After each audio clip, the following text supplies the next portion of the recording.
This is Ayani. And this is Corinne. And you're listening to Sex, Love, Literature, a pop culture podcast where we take a semi-scholarly look at why and how the sex stuff in media matters. This episode, we're talking about the Oscar-nominated film Promising Young Woman, how it plays with the conventions of rape revenge narratives, and if it can even be considered a rape revenge film at all. If you're unfamiliar with the film's premise, as a heads up, this episode contains discussion of sexual assault, violence against women, and suicide as dealt with in the story. This is one of our more serious episodes, but as you may have guessed, the film asks some serious questions. So if you like some of the questions that we're asking and would like to hear more, you can find other SLO episodes on the podcast platform of your choice, including, but not limited to, Apple Podcasts, Spotify, Google Podcasts, and Stitcher. All right, on with the show. Welcome back to yet another episode of Sex, Love, Literature. Woot, woot, woot. As always, we are very excited to be here to talk to you guys about some really fun stuff. We're going to be thinking about the Academy Award nominated film, Promising Young Woman, today. But before we launch into our conversation, Corinne, why don't we do a little bit of a touch base? What are you watching, reading, playing, thinking about right now that is not related to your dissertation? Fun things only. Yeah, we're already talking about things that are not necessarily fun in this episode. So to insert some sort of a counter show to Promising Young Woman, I recently finished the Korean drama, surprise, surprise, When the Weather is Fine, which also is known as I'll Go to You When the Weather is Nice, which I think is a less good title in English. But it stars Park Min-young and Seo Kang-joon, and it also has Lee Jae-wook, who Ayani and I really enjoyed in Extraordinary You in it. But it's a sort of slice of life kind of drama it's very, very quiet, and it's set in the countryside. But the thing that I really liked about it was like the vibe, because it takes place mostly in the winter time, and they're always like wearing coats, and like the male lead is always bringing the female lead like tea or coffee, and it's just love that. It's just like very warm and very comforting. So I very much enjoyed that drama. Oh, and the sweaters are always fantastic in K-dramas from what I've seen. So I bet there was top tier sweater action happening. So. Oh, yes. Top tier. And like some good boot action too. Ooh. Okay. Yeah. Well, and also like a lot of dramas take place in Seoul, which like totally makes sense and is totally fine. But it's also nice sometimes when a drama doesn't, because you kind of get, I don't know, just like a different feel. What about you? What have you been reading or watching or playing? Haha, reading. Who does that? Not us. Not us. No, I've been watching City of Ghosts, which is this really, really cute show on Netflix that was developed by Elizabeth Ito, in which there are these kids, and I want to say maybe they're like 7. I could be over or underestimating. And they are the Ghost Club of LA. And what they do is they go around finding and interviewing ghosts that will tell you about the history of Los Angeles. And it is so delightful. It's like a quote unquote mockumentary, but I feel like the things that they're talking about are very real to the history and culture of Los Angeles and the different neighborhoods and the districts of it. It's animated and it's super cute. It was 110% up my alley. I'm trying to take it slow because there's only 6 episodes. And when it's done, from what I've been seeing on the internet, there's not going to be any more. So sad. It's very sad actually. So I don't want to like burn through all of it and then not have any left. But it's so delightful. And this is maybe not this episode, but one of the things I think I'd like to unpack maybe on our podcast one day is when my brain shifted to seeing like cute babies in things in media and being like, that's my child now. Because two sweet little girls on the show, and I'm like, they're both mine. I birthed them. Well, and as we all know, Miles Morales is your son. Oh yes, very much my son. I birthed him too. And all of these children have parents, so like I have no right to steal them. Well, and it's also complicated when they're like not like 10 or like 14, but when they're like, so like Lee Jae-wook in Extraordinary You like is like grown. Like, he's a high school student in the show, but he's like in his 20s when we're like, he's our son. It's like He's our son now. he is less than a decade younger than me. Like, yeah, and I would have had to have been a very young mother for him to be my son, but it's possible. not for me. Not for you. So yeah, maybe that'll be a la petite. Why does Ayani keep adopting animated children? What is that about? Question mark. But yeah, I've really been loving City of Ghosts and taking that slow. And then there's another show called To Your Eternity that we watched the first episode of. It's an anime on Crunchyroll, and girl, this is finna be such a fucking sad show. I'm like not prepared for how sad it's going to be. My brother Akinde, shout out to Akinde. Hi, Kende. He was like, you need to watch this. Your favorite singer does the ending for it. Like, you're going to love it. And pretty much what it is it's this orb that's been sent down to Earth by some deity or whatever. And whatever the orb touches that like stimulates it, it takes on that shape. So it touched a rock and became a rock. And then some moss grew on it and it became the moss for a while. And then a wolf dies nearby it and it becomes the wolf. And then the story goes on from there. Yeah. But apparently this story is going to stretch on for like ages and ages, and people are just going to live and die because that's what people do. But I'm not emotionally prepared. Oh no. So yeah, I'll probably have another update about that in a couple episodes of our show, because I'll just be like, I'm depressed now. Thank you to your eternity. I'll probably have watched like 10 K-dramas by then. Yeah, that's very fair. I mean, you're not at a K-drama a week though. Like, that's a little bit. Or am I wrong? I'm at about a K-drama a week now, I think. There was a while. Are you serious? Well, before, when I was like not getting work done on my dissertation, I was at like two to three K-dramas a week. Oh, so I have slowed down significantly.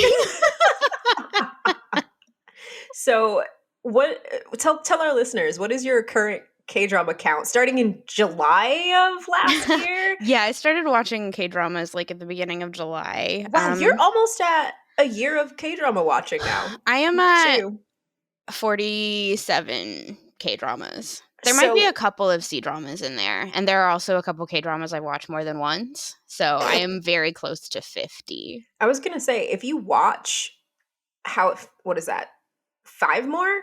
If you watch 5 more before July, you have watched a K-drama a week pretty much over the course of this year. I think I will be watching more than 5 by July. So we'll check in with you on this update. On my K-drama anniversary. Oh my gosh, we should do something for your K-drama anniversary for the show.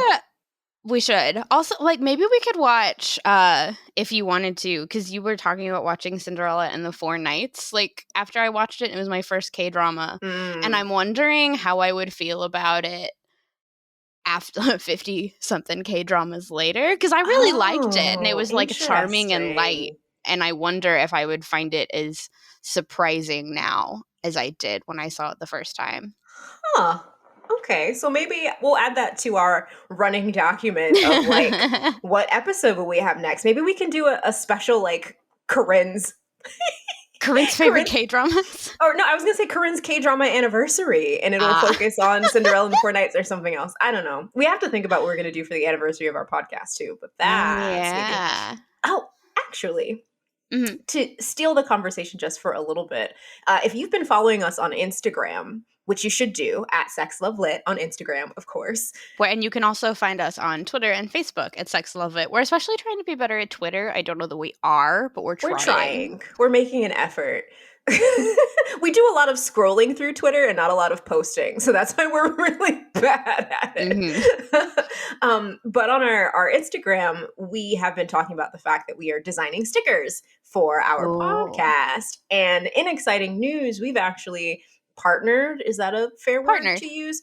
We've partnered with a colleague of ours who's now a doctor. He's graduating officially, but we've partnered with a colleague and a friend of ours to actually design our stickers for us. So keep an eye on our social media spaces, because we'll be sharing different kinds of preliminary art and how things are coming together. And then, of course, when the stickers are ready, we'll be posting about how you can get your hands on some too. You know, if you're not like my dad or like Corinne's parents and we already have your address, we'll be posting about how you can get your hands on some SLL stickers. So I'm very excited about that, especially since we are kind of coming up on our 1 year Yeah. podcasting anniversary. So That'll probably be a good 1 year anniversary activity, having stickers.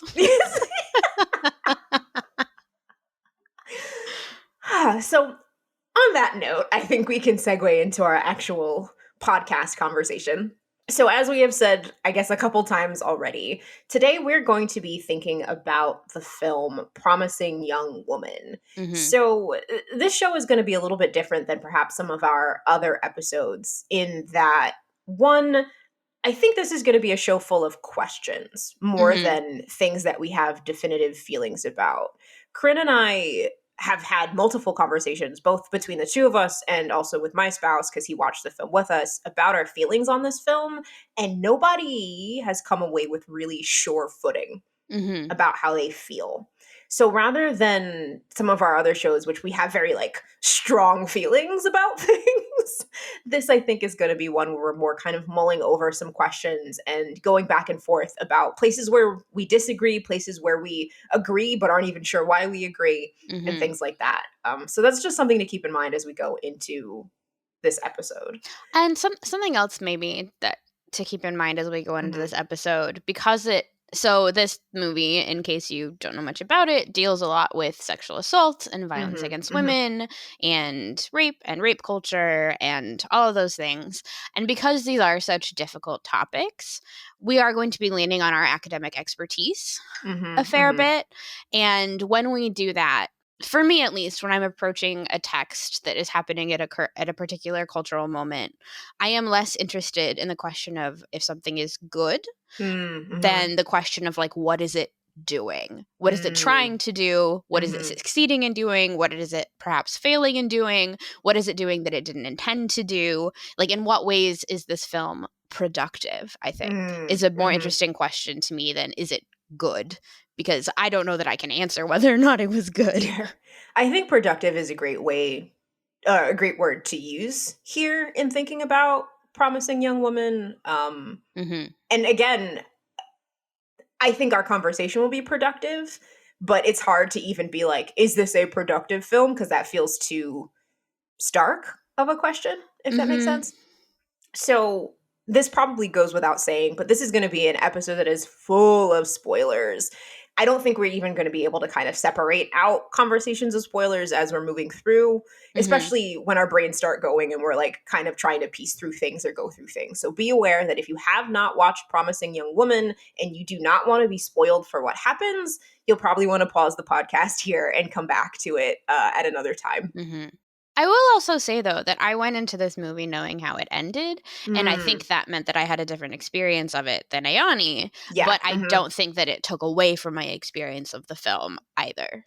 Yeah, so something to keep in mind. If you don't care about spoilers so much, then feel free to listen along with us. But if you are kind of sensitive about wanting content not spoiled for you, then come back to us at a later date.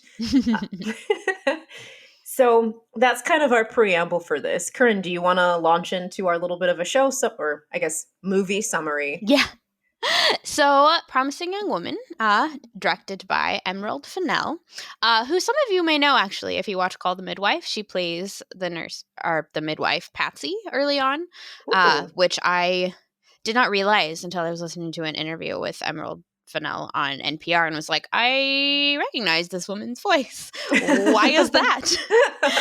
And then I figured it out. But so, Promising Young Woman is about, and this is the IMDb description, is a young woman traumatized by a tragic event in her past seeks out vengeance against those who crossed her path, which is Mm. a really not very clear show summary, I think. No, it's not. I mean, it's not wrong, but it's also Hmm. not clear. So, another description that I got from the Google. Take uh, this. So, nothing in Cassie's life is what it appears to be. She's wickedly smart, tantalizingly cunning, and she's living a secret double life by night. Now, an unexpected encounter is about to give Cassie a chance to right the wrongs from the past. I think it's really interesting in these descriptions that they tell you almost nothing. Mm-hmm. So to give you a little bit more information in our words, or I guess technically my words since I'm the one talking. I'll jump in. Okay. But the setup is basically, when you'll get this, I think, from the trailers if you Mm-hmm. watch any of them, and we'll also talk about the way this film is marketed versus what it actually Mm-hmm. does. Mm-hmm. But Cassie, whose med school friend Nina, we learn was sexually assaulted, and then it's implied that Nina died by suicide. That's never quite stated. Mm-hmm. We But just so know she's not alive anymore. But yeah. yeah. So Cassie has this friend who is no longer with them and was sexually assaulted. So Cassie now pretends to get very drunk at various bars, and inevitably some quote unquote nice guy takes her home and goes to generally sexually assault her. And Mm-hmm. then they discover that Cassie is not in fact drunk. She scares the hell out of them, and then we don't really necessarily know what happens after that. Sometimes she leaves. Most of the time that's probably what she does, but we should talk about whether or not that's all that Mm-hmm. she does, and whether Mm-hmm. or not that's a question that the film really answers. But she's Mm-hmm. been doing Mm-hmm. this for a long time. She runs into a guy from med school that she knew and basically gets information about where the guy who sexually assaulted Nina is now, and he's about to get Mm-hmm. married. So she sort of starts to enact this revenge plan against the people who hurt Nina. Mm-hmm. Mm-hmm. Yeah, that's actually a really good summary. It actually provides information, unlike just using some fun adjectives and buzzwords. Yeah, I think there is a lot you're raising a lot of, even in this summary, a lot of questions of things that we're going to be thinking out over the course of the podcast, like Mhm. what these descriptions, what the trailers set us up for versus what we actually get. How Mhm. are we understanding Cassie's interactions and relationships with other characters? You know, how are we reading the outcomes of things and how everything kind of comes together? So, Mhm. yeah, lot to piece through. So, to transition to characters, I'm going to do my best to get everyone's name correctly. So, our main character is Cassie, who's played by Carrie Mulligan. And Cassie, as Corinne so aptly described, is kind of doing this vigilante work at night in which she is pretending to be drunk and then, trying to do scared straight on the gentlemen who are like taking women home and sexually assaulting them, so to speak. Mhm. She dropped out of medical school after what happened to Nina. I think Nina also dropped out, which was my Mhm. understanding. And that's kind of the play on the title of the film, Promising Young Woman, is everyone is kind of like, oh, Cassie, you had so much potential. Why are you now a barista? Serving coffee to people when you could have been a doctor. You could have been a great doctor. And I'm saying all this with a little bit of tongue in cheek, if you can't tell by my tone, right? Mhm. So that's kind of the play on the title there. Cassie is currently, she's 30. I think she turns 30 in the film, if I'm remembering correctly. Yeah, she turns 30 and her parents give her a suitcase. It's very rude. Oh, it's very rude, yes. But importantly, she is living at home with her parents, and it feels like she's been living at home with them since she dropped out of med school. And her Mhm. parents, Stanley and Susan, are played by Clancy Brown and Jennifer Coolidge. So we do see them kind of throughout the film, but she's living at home with her parents. They don't know what she's doing when she goes out at night. She's not bringing home friends, et cetera, et cetera. So that's kind of Cassie's bag when we get into the start of the film. The friend that she meets, who gives her information on where the man who sexually assaulted Nina, but also kind of the crew of people who they used to spend time with in med school. His name is Ryan, and he's played by Bo Burnham. So Ryan is an interesting character, and I'm not going to kind of spoil everything about him right now. I think we'll build on that as we have the Mhm. conversation. But he and Cassie start to develop this relationship. It raises interesting questions about what Cassie actually wants from her life, the directions that she's trying to go in her life, et cetera, et cetera. So Ryan, it almost feels like, is not necessarily a foil to Cassie, but perhaps a foil to the life that she is currently living. But that, of Mhm. course, goes bad. And we'll get Mhm. into that later. The person who Cassie is kind of who is the main focus of Cassie's hunt, let's say, over the course of the film, is Al, who's played by Chris Lowell, which was kind of weird for me because I saw him first as Bash in Glow, which is a show that I absolutely love, Mm-hmm. but was also canceled. So I'm really sad about that. You might also know him from Veronica Mars. Oh, I did not watch Veronica Mars, so shame on me for Oh, yeah. that. Other people might know him from Veronica Mars, which also I went back and tried to watch again recently, and Hmm. I had to stop because it, like, I don't know, it has a very specific way in that it's asking questions about sexual assault and rape Mm. and takes the side of men accused of rape more than it does survivors of sexual assault, which has not Oh, aged well. interesting. But that then makes Ooh. this, I think, an interesting casting choice. Yeah, yeah. And I will say there are a lot of interesting casting choices throughout the film Mhm. with these characters who, because of the previous work that they bring with them, right? We are reading the actors in a particular kind of way, but Mhm. then are being forced to understand them in the context of the film. What is that? There's a, oh God, is it what, the Third Order? Semacrula? I'm mispronouncing that. What? Yeah, sorry. I was doing some reading about Marty McFly and how when we understand Marty McFly in Back to the Future, we are both understanding him as Michael J. Fox, all of the characters that Michael J. Fox has Mm. played, and as Marty McFly. And I think it's I always mispronounce the scholar's name, but I think it's like Baudrillard. Am I saying that wrong? I don't know this, but I don't know this scholarship, but that does seem very familiar to me and is Yeah. definitely something that's at play in basically all of the guys that try to take Cassie home. Yeah. So I'll put the actual term in the show notes. But yeah, so it's something to actually think about in if we're going through this cast, how these characters have been cast. And that actually brings me to Joe, who's played by Max Greenfield, who I know is Schmidt from New Girl. Mhm. And he's been on a lot of other things, don't get me wrong. I'm glad his career is doing very well. But my initial introduction to him was as Schmidt, and that's how my brain kind of imprinted on the actor. And he brings a very similar energy to this film in a way that is uncomfortable, Mhm. perhaps, because of the kind of character that he is. He is portrayed as Al's best friend. We don't really meet him or Al really until the end of the film, but the Mhm. way that they interact in the few moments that they are in the film is funny and unsettling at the Well, same it time. feels like a buddy comedy. Yeah. So that casting was very purposeful, it feels, to Corinne and I. Mhm. And we'll come back to that.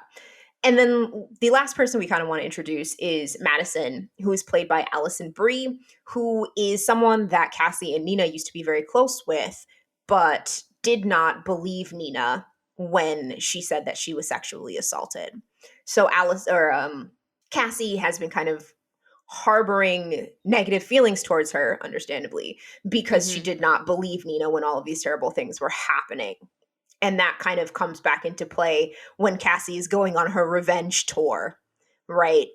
And interacts with Madison and has a conversation with her about what happened to Nina. So there are also various quote unquote nice guys who appear throughout the film. The ones that bring Cassie home and then she kind of has her interactions with. There are others who we have some interactions with, but they're not part of like Cassie's vigilante quest in the evening. But I think Mhm. still paying attention to how they're casted is very important. Like, oh gosh, I'm forgetting his name, but he played, I was just looking at it too, but he played McLovin in Superbad.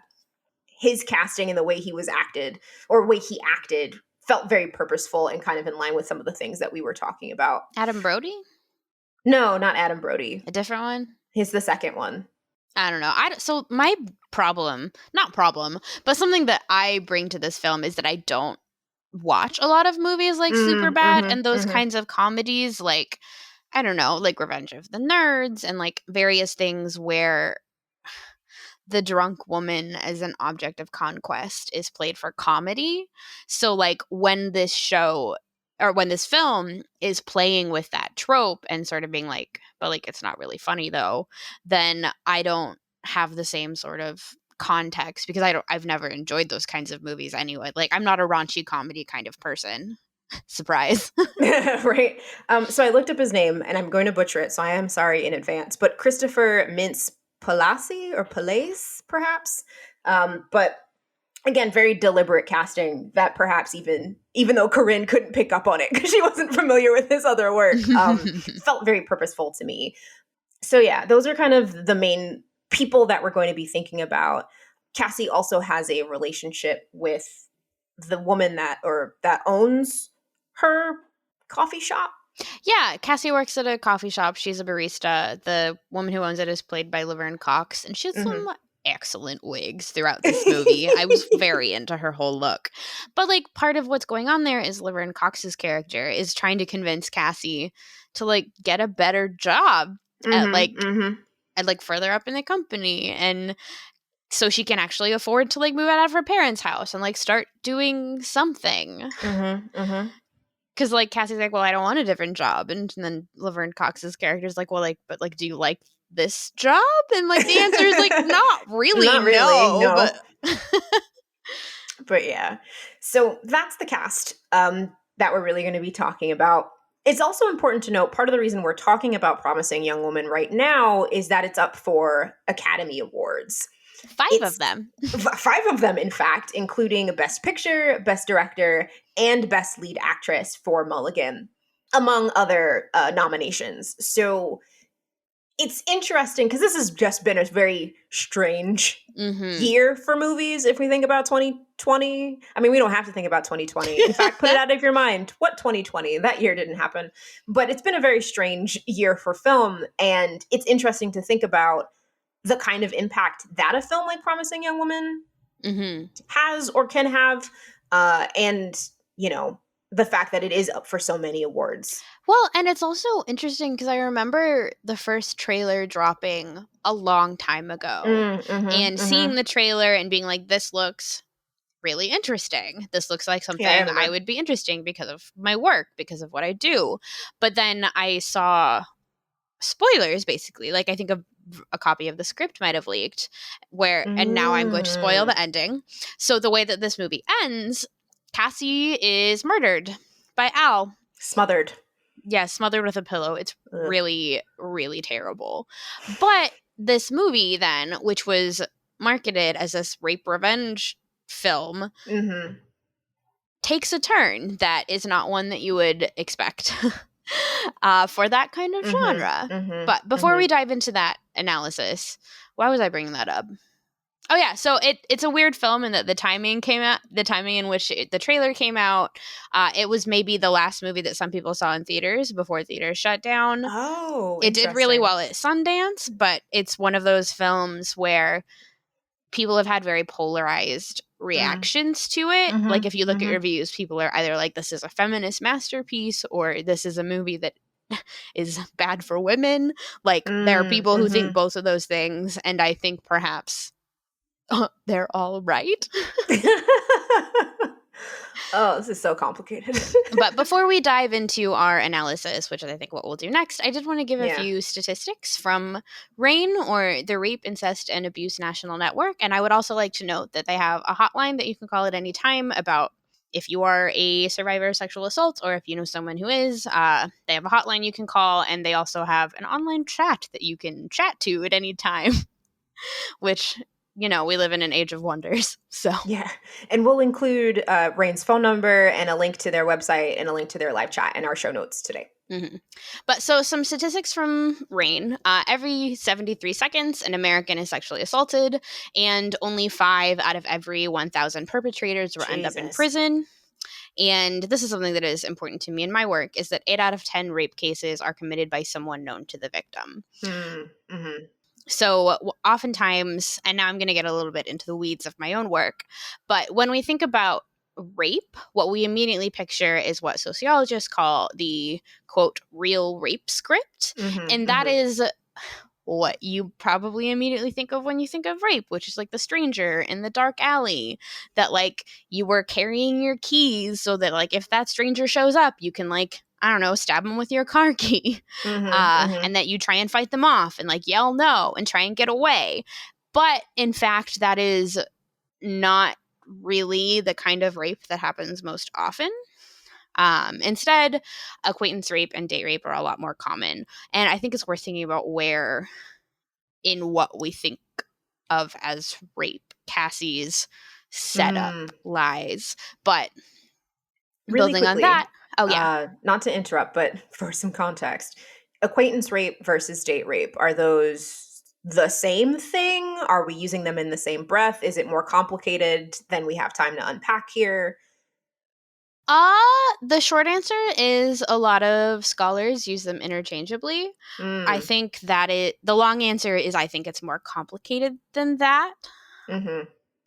But basically the short answer is it just means it's someone you know. Okay. Okay. But then there's then the difference between like it being someone you know versus your partner or someone you're on Mm-hmm. a date with. Mm-hmm. Um, Mm-hmm. so, it's Okay. complicated.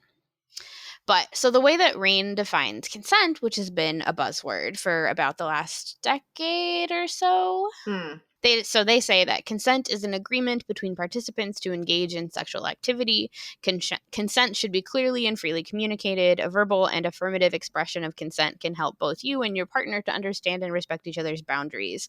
Consent cannot be given by individuals who are underage, intoxicated, or incapacitated by drugs or alcohol, or asleep or unconscious. That's the sentence Hmm. that I think is important for this movie. And Mm-hmm. then, Mm-hmm. if someone agrees to an activity under pressure of intimidation or threat, that isn't considered consent because it was not given freely. Unequal power dynamics, such as engaging in sexual activity with an employee or student, also means that consent cannot be freely given. Hmm. Okay. So that is a long definition, but it feels like each part of it is important. So just to shout Corinne out for a second here, her entire dissertation project is literally thinking through different kinds of consent, different ways that consent are applied, and different ways that literature deals with the conversation of consent. So whenever I see a definition of consent at this point, my impulse is to be like, Corinne, what do you think? So I mean, for me, who's not that I'm outside of the conversations, right? We'll get into my research in a little bit, but this seems pretty cohesive. But I know there was one thing that jumped out at me that I was like, that feels a little limiting. But before that, I wanted to know what you, as kind of a scholar who's really thinking about this stuff, thinks about Rain's definition. Uh, I'm not mad at their definition, Mm-hmm. actually, because that's actually just the beginning of it. It goes on Oh, a fair okay. bit on their webpage. But I think the thing that really, I don't know, not bugs me exactly, but maybe it Mm. does bug me, is that I think there is this impulse to think that consent should be straightforward and Mm, like either mm-hmm. someone says yes or they don't. And there is like that shift from no means no to yes mean yes with the Mm-hmm. like Mm-hmm. affirmative consent, which I'm sure is a buzzword that you may be familiar with, or a Mm-hmm. buzz Mm-hmm. phrase, I guess.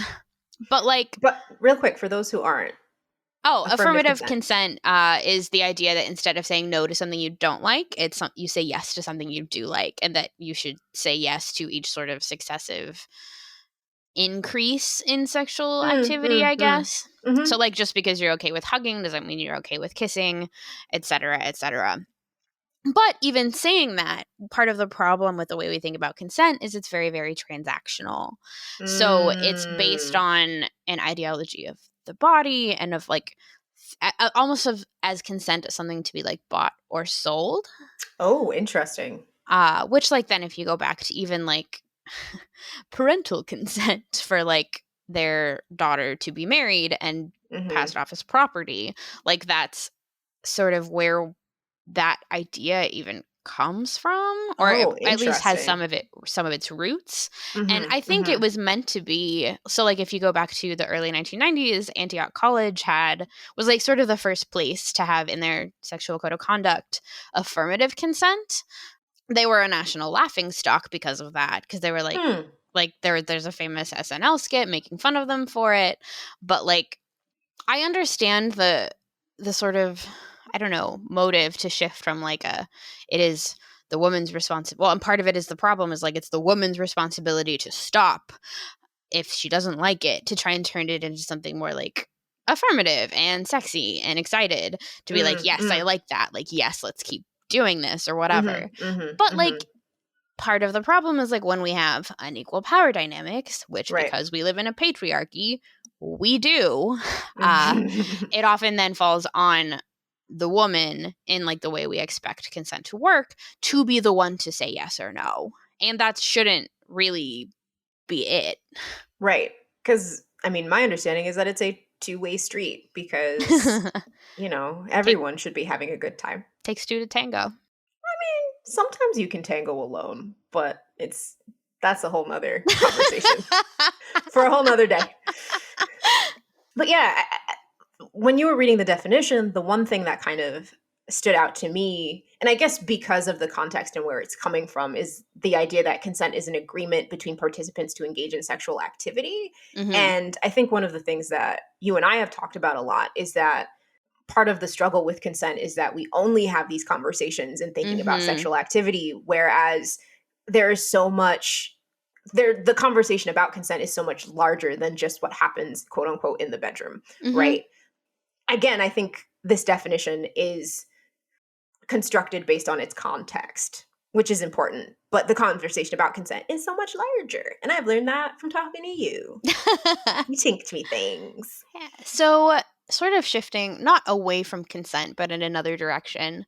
Like in Promising Young Woman, we have a case or many cases where Mm-hmm. consent has been violated, where consent is not working, where Mm-hmm. various men are specifically taking advantage of what they think to be Cassie's intoxicated or so what in the Rain definition would be someone who is intoxicated or incapacitated by drugs or alcohol, or Or sometimes asleep. asleep or unconscious. uh, so when Cassie cannot consent, they, try and sexually assault her, Mm-hmm. Take advantage of her. which then takes us to the whole setup, which is what we sometimes think of as a rape revenge script or scenario. So, Yeah. what do you think about that, Ayani? How does that relate to your research? Yeah. So, part of what I'm working on in my dissertation right now is to not go into too much of the weeds on the project itself, but I'm thinking about a adaptation of a short story that through the adaptation changes that were made, it becomes kind of a rape revenge narrative, and how different kinds of images move things in directions, how different kinds of story beats move things in a direction like that. So, What? Maybe just going back yeah. to the beginning, what is rape revenge? Well, that's a great question. So that, as with a lot of things, and to be a typical humanist scholar, that's complicated.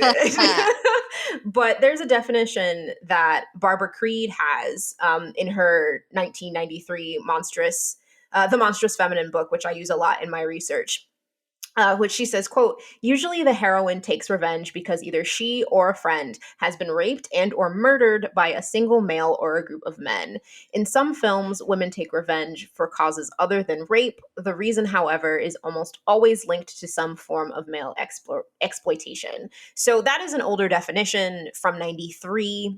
Mm-hmm. I don't know if I would say it's 100% the definition of a rape revenge script, or that all films would fall, or all kinds of media that we might call rape revenge could fall under that. But usually what it is that someone has been wronged, or someone close to that person has been wronged. Specifically, a woman, it sounds like. Well, that's kind of the complicated thing, is Mm. a film, if a man is raped, right, or if a non-binary person is raped, does that then make it a not rape revenge, right? Which I would say no. That, I mean, Mm. not, or let me make sure I'm being clear. Just because it's not a woman doesn't mean then it's not a rape revenge film, right? I So, wonder. So I think that's a complicated question because, like, statistically, women are more likely to be sexually assaulted than men. But that doesn't mean that men can't be sexually assaulted, as you said. right. But that is complicated in the way that we think about it as the provenance of women, and how we might Mm. limit it. We might not limit it to just rape revenge, but other kinds of revenge if it is not a cisgender woman. Oh, that's interesting. Yeah, and I think that's a broader question. I mean, for me, if the core of the revenge is having to do with sexual assault or rape, then to me, that's the reason, right? So like for Mm-hmm. example, John Wick, he is taking revenge Mm-hmm. for wrongs that are happening to him and his family, but that's just a revenge film, right? Mm-hmm. It's the impetus of the revenge is something different. Mm-hmm. But like for me, yeah, I think if the inciting incident of the revenge is sexual assault, then it can fall under the category of rape revenge. Though I do think it is important to note that the majority, and this is probably changing, right? We're in 2021, but if we think about, I think rape revenge really started as a genre more in like the 60s and the 70s, if I'm remembering Mm. correctly. And for my statistics, though I'm not 100% sure, I'm pulling a lot on the work of Claire Henry. She has Mm-hmm. a book that's called Revisionist Rape Revenge, in which she's kind of going through the history of rape revenge narratives, thinking about how we classify them. One of her claims that I think, I mean, I agree with, is that rape revenge is a genre of story that can be combined with other things, not like Mm-hmm. a medium, which that doesn't make sense, but it's a genre of story that can then be combined with other stories like horror or fantasy. So That'd be a really weird combination, it but plays well with others. yes, it plays well with others. But and actually, that's something that's of interest with Promising Young Woman is how we think about genre there. Mm-hmm. Do we want to transition to that? Have I given a good enough definition of what rape revenge Yeah, I think is? then thinking about the ways applying that definition to Promising Young Woman, does it apply? And then what other kinds of genres are at play in this movie, I think is an interesting question. Yeah. So one of the things about these kinds of films, about rape revenge films, is that revenge is a key part of them, right? Mm-hmm. In a lot of these kinds of stories, there is a violent revenge that happens afterwards. Mm-hmm. Someone is beaten or somebody is murdered in a kind of eye for an eye, quote unquote, Mm-hmm. mentality, right? And that's, for me, part of what makes Promising Young Woman complicated is that there is no quote unquote satisfying eye for an eye. Well, so to give you some context, so we said that Cassie dies at the end. She is murdered by Al. Al and Joe go and burn her body, and they think they've gotten away with it. But then it turns out that Cassie has set them up and set certain Hmm. things in action where so she goes to Al's bachelor party pretending to be a stripper, but she has set things up so if she dies Or goes missing, yeah. or goes missing, the police will know where to look. So the way that the film ends, and I think this was supposed to be at least somewhat satisfying, but it was not satisfying to me, is Or that me. Al, well, I guess Joe kind of runs away, which like because it's Max Greenfield was very funny. That was funny. I didn't But want it to be funny, but damn it, I laughed. but Al at his wedding is arrested. The police come up, there's like the sirens going and his poor stupid bride is like, what's happening? And Max Greenfield runs away and he's very good at physical comedy. Like, anyway, that's not the point here. And Cassie has like a scheduled text that she sends to Ryan, who's played by Bo Burnham, that I don't even remember what it said, but it's basically like, so Gotcha, there, bitch. Yeah. gotcha. And she's learned about him before she like decides to enact this suicidal revenge, that she's broken up with him because she learned that he was there when Nina was assaulted. Oh, actually, really quickly, Yeah. I think it's important to note that Nina was assaulted publicly.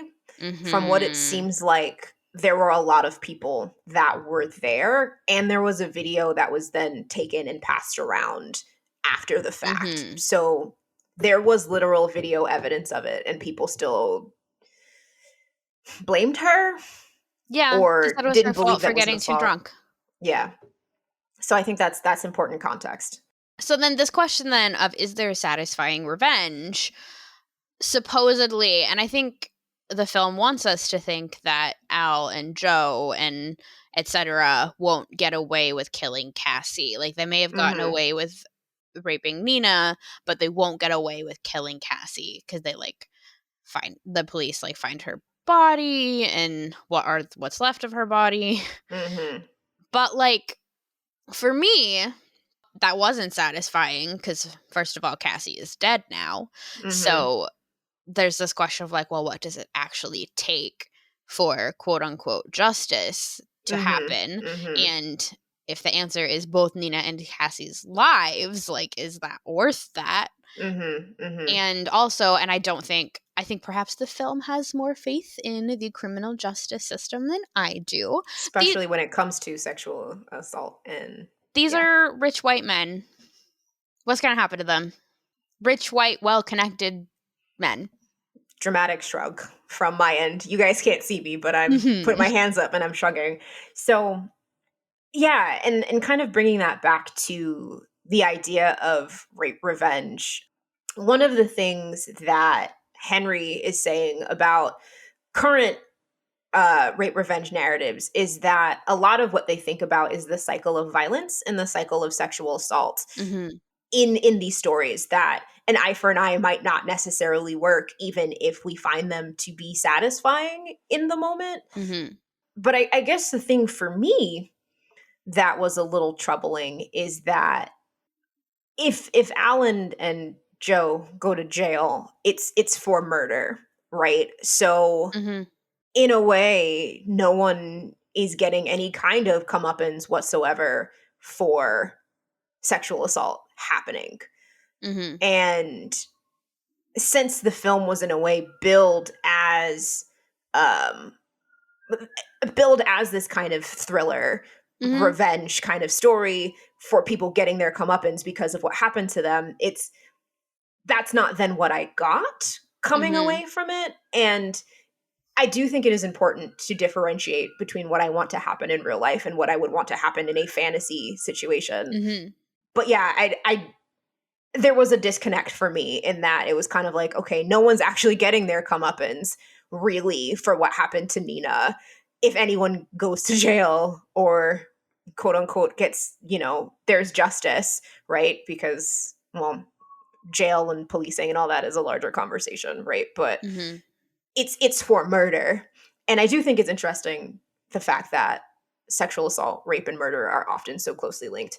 Mm-hmm. But yeah, so the revenge almost feels unbalanced to me Mm-hmm. here. I'm not quite getting what I wanted.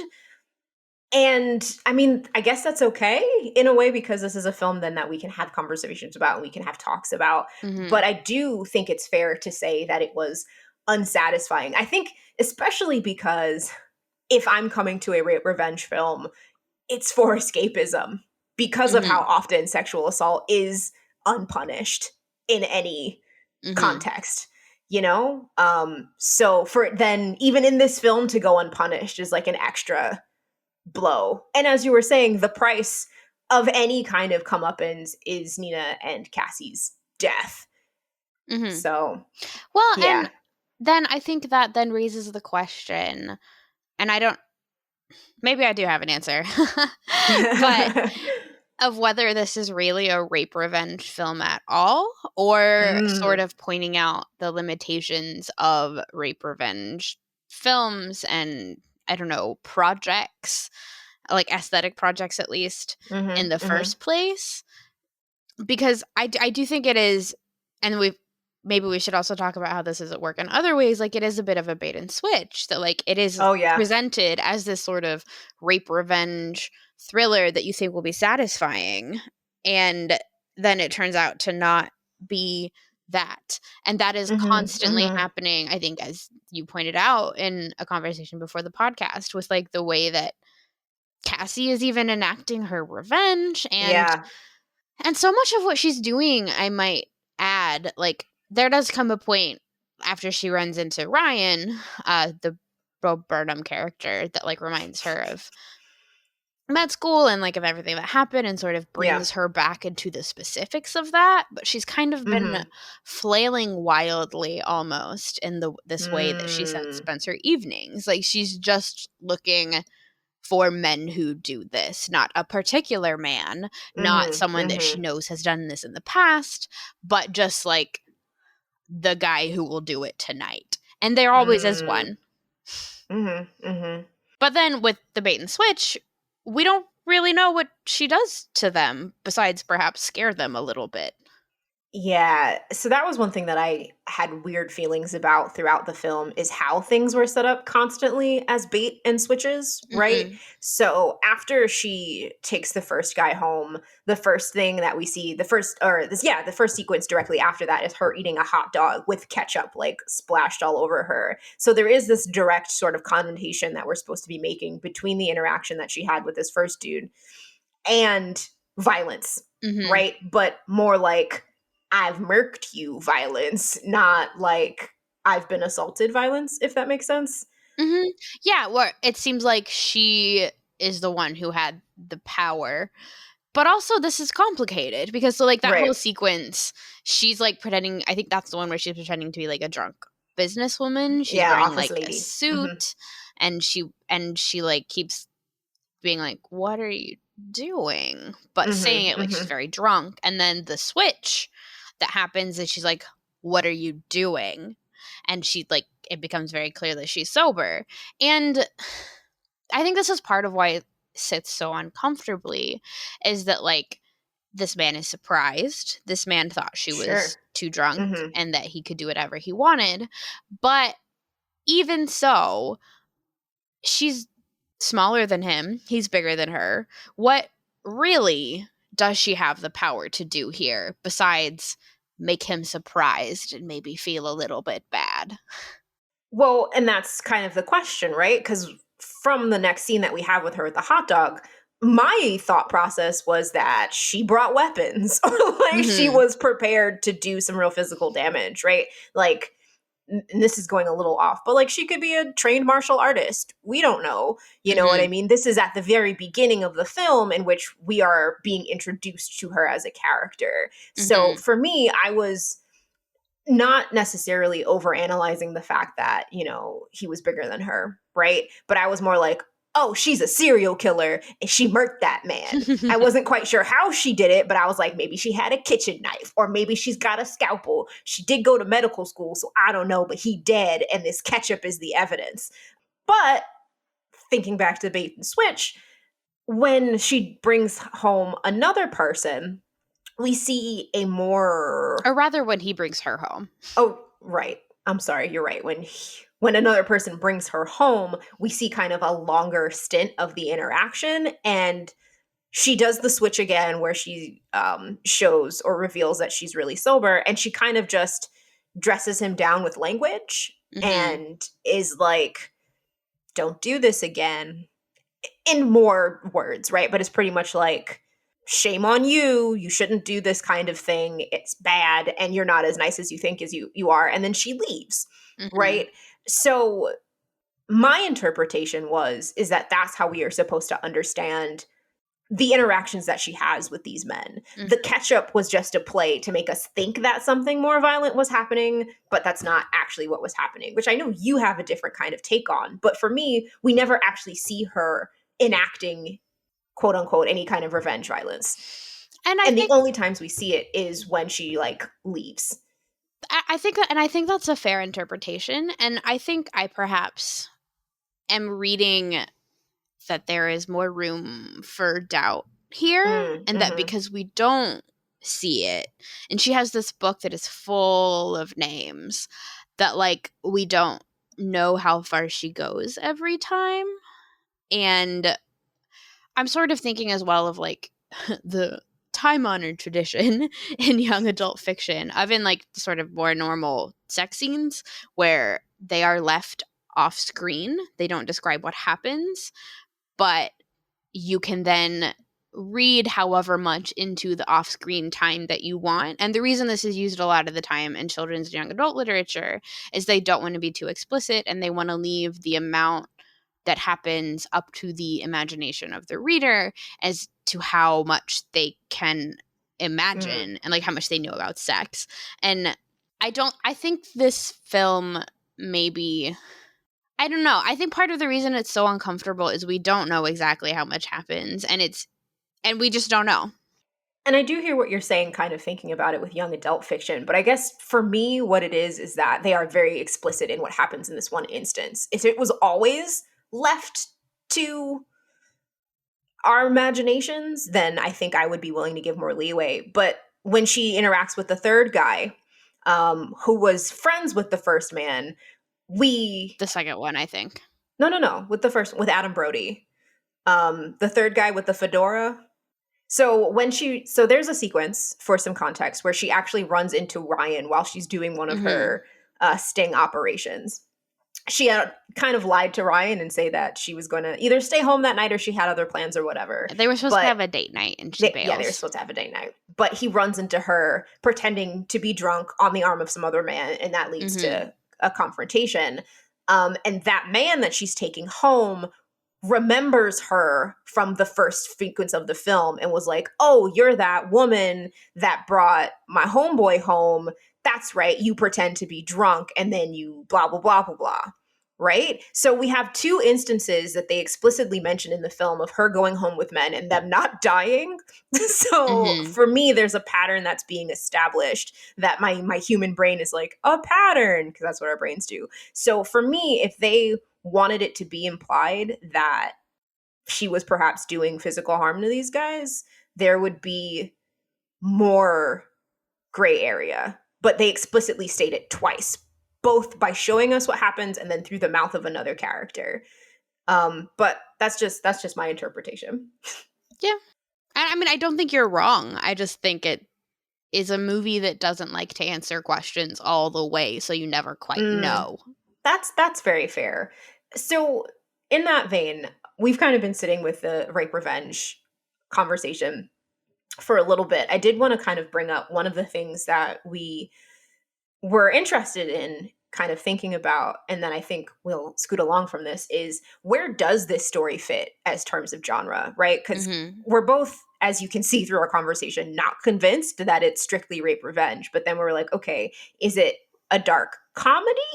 But that Mm-hmm. kind of feels weird because it ends with her being smothered. But then Al and Joe's interactions are funny. Is it a fairy tale? And did you want to speak to a little bit of why we even threw fairy tale in there? Yeah, so one of the things that is pretty common in a lot of the reviews and sort of think pieces I've seen in response Uh-huh. to this movie is to talk about how the sort of they like to describe it as candy coated, and that like Hmm. coated, not coded. um Oh no, I know what you yeah, meant. but like as a candy coated film, and like her nails are always painted in these pastel colors. It's a very saturated in color kind of film. Mm-hmm. It's very bright, which is in sort of stark contrast to the tone of what is actually happening. But the thing that particularly stood out to me when we watched it was how sort of unmoored in time it Mm-hmm. felt to me, in an almost once upon a time kind of way, and not in a Hmm. once upon a time medieval castles blah blah blah kind of way, but in the Mm-hmm. like, was it last year, was it 10 years ago, was it 20 years ago, was it 30 years ago? And they do have cell Mm-hmm. phones, so Mm-hmm. like technology, I think, sort of inevitably dates things in a certain way. But like the kind of car that Cassie drives is older. The decorations in her parents' house feel like they're from the 70s.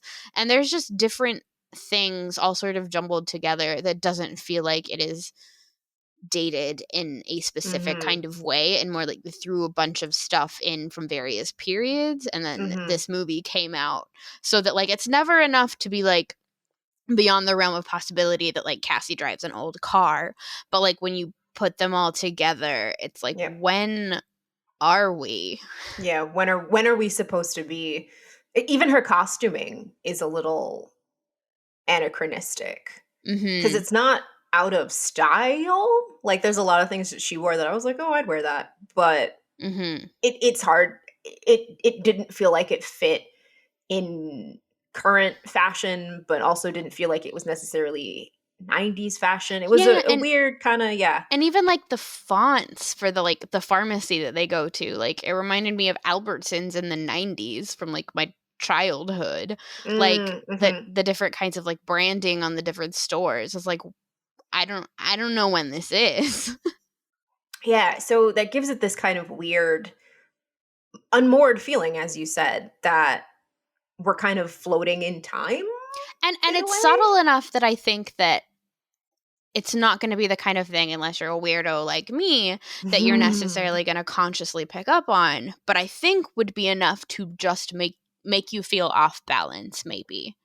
Yeah, no, that makes perfect sense. And kind of building on that, one of the other things we were thinking about with fairy tales were how fairy tales so often acted as warnings, Mhm. and they were stories about things to fear and things to be aware of. Mhm. So that could definitely factor in with the kind of story that Promising Young Woman is. And we're definitely not thinking about like Cinderella Disney style fairy Mhm. tale, right? We're going way back into time. But We're yeah, thinking more of like the not the Disney Little Mermaid, but the Little Mermaid where the Little Mermaid dissolves into sea foam at the end. right. Or where the wicked stepsisters in Cinderella cut off their feet in order to fit into the shoes. Mhm. So there is this kind of weird sense that maybe Promising Young Woman is maybe a modern fairy tale, folktale kind of story. So Mhm. not that, again, more questions than we actually have answers, but I think that's something that's really curious and interesting to think about. And maybe another thing to think about as well in terms of genre, and we've talked about this a little bit with Max Greenfield, is that there Hmm. are ways that this is also a comedy or a dark comedy. That's another one of Hmm. the phrases that is often used to describe it. But it's comedic often in a way that is like, this is too funny to be appropriate for Hmm. this movie. Like, Max Greenfield is just like so fucking He's hilarious, so funny. while Cassie's body is right there. And after we watched her be murdered, so Well, there's a, and watched and heard her be smothered for yeah, I think like 2 minutes and 45 yeah, seconds. it It was is a a long long time. time. It's a long time. So there's like really dramatic mood whiplash that happens there. So I do want to say, just because we say we're uncomfortable or unsettled doesn't necessarily mean it's a bad thing, Mhm. right? Some films purposefully do work to unsettle us and make us think about why we're unsettled.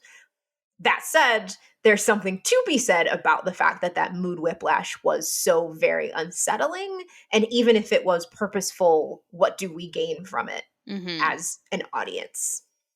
Well, I and I don't think know. so I think the thing that it wants us to gain from it, and we've alluded to this, is like it wants us to think harder about the quote nice guys of comedy, of comedic films, but that like is are they really nice? So, not the actors themselves. This is not Yeah. a character judgment on them as But people, like the but character type. right, right. The roles themselves. Yeah. And the other thing that I think this is maybe something it does a little bit more successfully, although I think it was telegraphed a little bit too much, is undercutting the rom-com parts of the film. Like the Mm-hmm. rom-com storyline between Cassie and Ryan is cute and fairly compelling, but it feels Mm-hmm. weird and out of place, I think. But then like particularly when it's like, and I think this is something that worked for me, even though I think maybe it seemed too obvious to other people. I don't know, Mm. but that like Cassie has at this point, there comes a point where Cassie like she has a talk with Nina's mom, and it seems like she's kind of decided to stop doing this stuff at night and like try Yeah. and Mm-hmm. like play it straight for a while and like see where things can go with Ryan, and maybe he really is a nice person. Spoiler alert, he's not. Well, and that's the thing. He's not. Even if he didn't do it, he's still friends with the people who did. He was there, he saw it, and he just is one of the people that help sweep it under the rug. So even guys that we think are nice are not.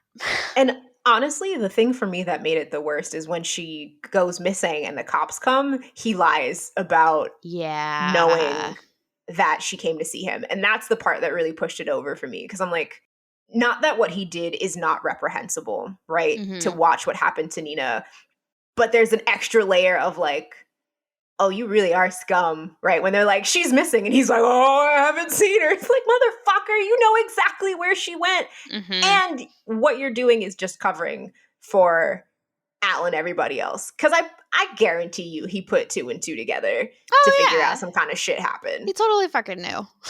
You know, and this is to a woman that literally days beforehand he was like, "I love you." Mhm. Bitch, where? That's not how love works. Mhm. Fuck that guy. But, like, that I don't know, not every guy is Al, maybe, but a lot of people are Ryan. Yeah, no, you make a good point. And I think that's a lot of what the film is asking us to do is to, you know, think about not only tropes in media, but think about when we come across these kind of things in our lives, how we react to them. So that actually, I think, will lead me to our kind of final question of the day. Who is this film for? Who is the audience for this film? Hmm. Who is Who needs this story? yeah, who is our director targeting? Who is Fennell targeting with this narrative? I don't know. Yeah, I was What do gonna say you if you think? couldn't tell by our silence, we are so torn about this because when the two of us and my spouse were sitting down after watching the film, we were kind of like, who is this for? Was this for you? Was this for you? Was this for him? Who is this for? Well, and I think that's also tied to the question of what this film does or is, Yeah. because if this film isn't really a rape revenge film, then it doesn't Mhm. have the wish fulfillment for perhaps sexual assault survivors who like want to live vicariously through that, or just Mhm. women who live in our patriarchal misogynistic world who like Mm. want that sort of wish fulfillment escape, because it doesn't have that because Cassie dies. uh Mhm. Mhm. but like, is this for men who rape? Is this for men who know men who rape? I I'm shrugging. I don't know. But I do have an interesting quote from Claire Henry in her book. So it's funny too because I'm going to read this quote and then she kind of like debunks it a little bit. But for Peter Lemon, who's a scholar who's done the kind of work on rape revenge, Mhm. it's an older piece again from 93. I don't know what's happening in 93, but people had a lot of things to say there. But for Peter Lemon, yeah, Lehman, Lemon. That works for me. All right, cool. Rape revenge definitionally involves spectacularized, eroticized, violent punishment against the male body designed for the enjoyment of the masochistic male specter. He argues that these films are, quote, nearly always made by men and for men. But as Heller Nichols points out in her recent study, that's from 2011, the notion that only men watch and enjoy rape revenge is a false assumption. While the majority of rape revenge films are directed by men, this hardly distinguishes the genre since women are underrepresented as directors in cinema generally. So, Mm. and I think this is kind of interesting too because now Lemon's work is almost 20 years old, right? We are, no, 30 years old. Fucking hell. Ah! It's okay. I know how old I am. That's fine. It's fine. But his work is almost 30 years old, right? And then, Years after the year of my birth. yeah, and only 1 year after my brother was born, he's a grown ass man, or before my brother was born, he's a grown ass man. So, but then we have this follow up from 2011, which is literally 10 years ago, right? That is kind of broadening that conversation. So, I think it sparks an interesting question if we're thinking about audience and who this film is for. Is it kind of leading into like quote unquote the masochistic desires, right? And if Lemon is kind of theorizing that it's about watching violence happen to the male body, what then happens when the only violence that we see on the screen enacted is on a Cassie. woman's body, is on Cassie, right? I mean, does that further undermine any kind of idea that this is a revenge thriller? Does it make it more of a revenge thriller? I don't know. But it's I think the question of audience is such a complicated question Mhm. because on one hand this film could be for everybody and for nobody, you know. But yeah, any thoughts about that quote that I did a great dramatic reading of? So, I think, and this is something that I don't even know that I can poke too hard at. But Mm, something that, so I'm thinking of two things. One is, so there's a I think she's getting her PhD in sociology. Her name's Nicole Badera. She's on Twitter, Mm-hmm. and she does a lot of study of sexual assault and consent, particularly on college campuses. And Mm-hmm. something that she tweeted one time about, like, the thing that she wants that her students take away from her classes that they want to know is that, like, somebody you know and love is a rapist. That's Mm-hmm. just the deal. Mm-hmm. And the other thing that I have trouble with in the way that I sort of reckon with sexual assault is Mm-hmm. that obviously I think it is wrong, and I spend a lot of time Clearly, yes. thinking about it and figuring out, like, what to do about it. I try and spend more time, I think, thinking about survivors of sexual assault, because thinking about what to do with perpetrators is very, very difficult, because I Mm-hmm. also think that prison, and specifically the prison industrial complex, is a human rights violation, and that Mm. retributive justice doesn't work. Mm. And I think Mm-hmm. something that this film did that sort of resonated with the sort of futility that I sometimes feel about all of it is Mm. that, like, this is like what I want, like, deeply, to, like, punish rapists, but also, like, it doesn't work. Mm-hmm. And I don't know Mm-hmm. what works, and I don't think this movie knows what works. And I just, like, got that. Like, I get that feeling. Hmm. So, okay. In some ways, then, it feels like this film might be for you. Not in that it's trying to didactically teach you something, but there was definitely a resonance that you felt Mhm. with the futility of the film, even if you didn't come away with it being like, this is the best thing ever. I can't wait to watch it again. Well, and it's also, like, even coming away feeling, and it's not even that I felt emotionally satisfied, it's that I got, and I think that maybe the movie wanted to be more emotionally satisfying even than I found it, Mm, but I mhm, think the mhm, thing that worked for me is that it is impossible, almost, for stories about sexual assault, when you end up thinking about what to do with the rapist, to even be satisfying, because I mm, don't know what the answer is. Like, something that I'm coming up against in, like, mm, the chapter that I'm working on right now in my dissertation is, like, the stories that include the rapist are more complicated, because, like, what do you do with him in, like, mm. narratively? And, like, so there's a scholar who looks at rape in young adult fiction. Her name's Aeon Altros, I believe. And she has an Mm. article on, like, why it's important to include the rapist in these narratives, because otherwise we turn women's bodies into rape spaces when we don't have Oh, the okay. rapist to blame. But then that also has the complication of, like, blaming an individual instead of a larger system of rape culture. Hmm. So Mhm, what I've kind of decided, and not even decided, but something that, so, like, I really, really like the book Test of the Road by Rachel Hartman, mhm. but part She of, talks about it all the time. I do. But, like, in this book, the rapist, isn't in the book. Like, he's gone. The book takes place years after Tess was sexually assaulted. This is a Mhm, little bit of a mhm. spoiler, but, like, he's gone. So it's not about him. It's about Tess. And when you make it about him, I don't know what the answer is. So it's almost Mm, easier for me mhm. when he's not there.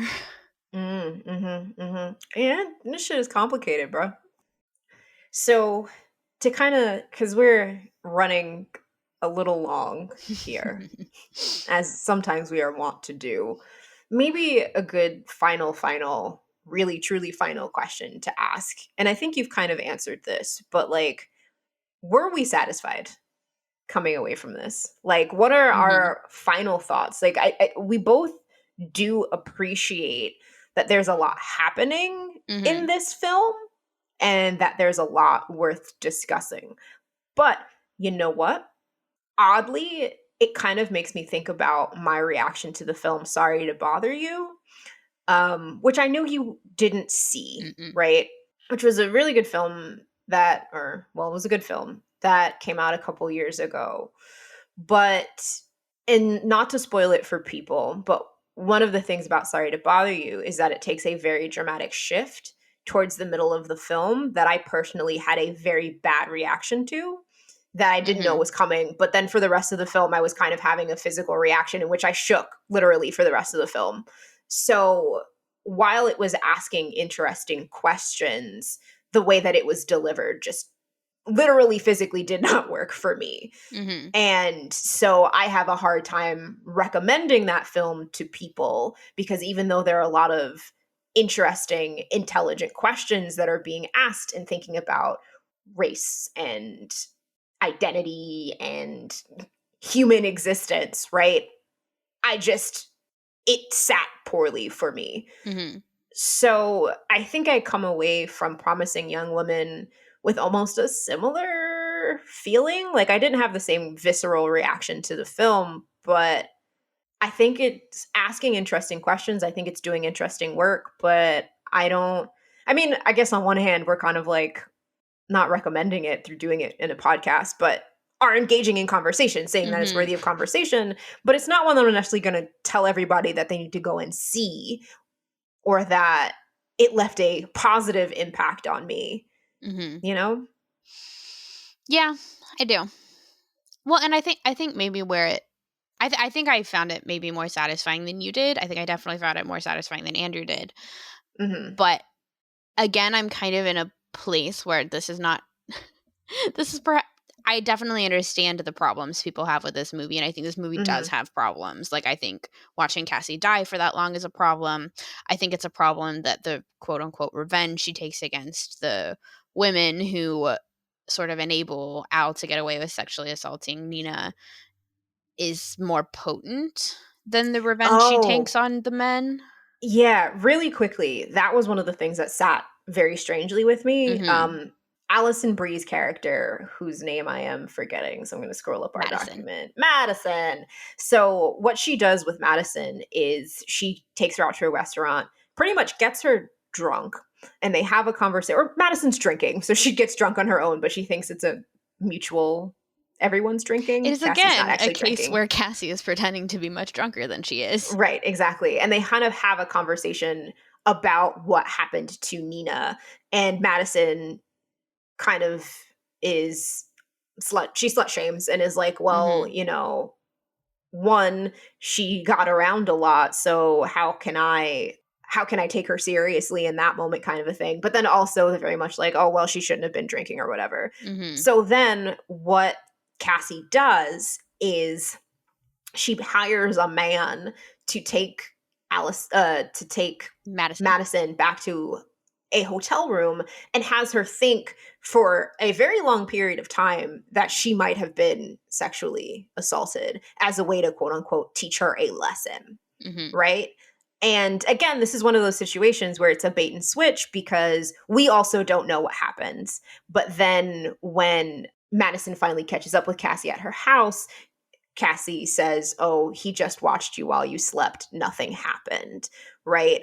But Cassie then inflicted, as a way to teach a lesson, that same kind of fear that something might have happened Mhm. onto Madison, and then also onto the dean that she goes and sees. Mhm. The film makes us believe that she kidnaps the dean's daughter, but really she just kind of leaves her at a diner.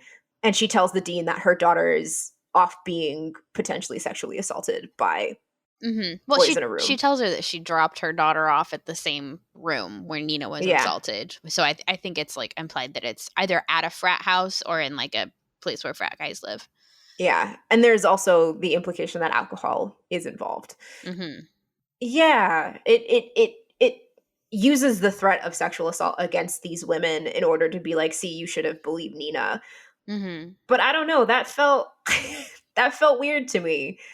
And I don't know, and maybe this is some deep diving I need to do in my own brain, but like, and I think you and I had a conversation about this, but I feel differently about the thought of her harming, in this kind of rape revenge fantasy scape, harming the men that are assaulting women versus causing women to believe there's harm being caused to them.